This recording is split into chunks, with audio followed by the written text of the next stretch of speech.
बघा, बऱ्याच लोकांची पाण्याच्या टाकी संदर्भात एक छोटीशी शंका असते, ती म्हणजे आपण जी पाण्याची टाकी बांधलेली आहे त्यामध्ये किती लिटर पाणी बसेल. यासाठी मुख्यतः दोन गोष्टी आपल्या जवळ पाहिजेत. सगळ्यात पहिलं ते म्हणजे आपण जी टाकी बांधलेली आहे त्या टाकीची लांबी असेल, रुंदी असेल आणि उंची ही आपणास माहिती पाहिजे. आणि दुसरा जो मेन फॉर्म्युला आहे, हा फॉर्म्युला जो या ठिकाणी दिलेला आहे, यामध्ये आपण काय करायचं बघा, जी लांबी आहे, रुंदी आहे आणि उंची यांचा गुणाकार करायचा. या ठिकाणी आपली लांबी आहे 10 फूट, रुंदी 5 फूट आहे आणि जी टाकीची उंची आहे ती 10 फूट. या तीनही मापांचा जर गुणाकार केला तर आपणास 500 घनफूट एरिया मिळत जातो.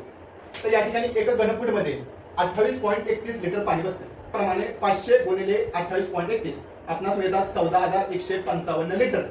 म्हणजे थोडक्यात ही जी टाकी आहे या टाकीमध्ये 14,000 लिटर पाणी बसणार आहे. अगदी याच फॉर्म्युल्याने तुम्ही तुमच्या टाकीमध्ये किती लिटर पाणी बसेल हे एकदम ॲक्युरेट काढू शकता.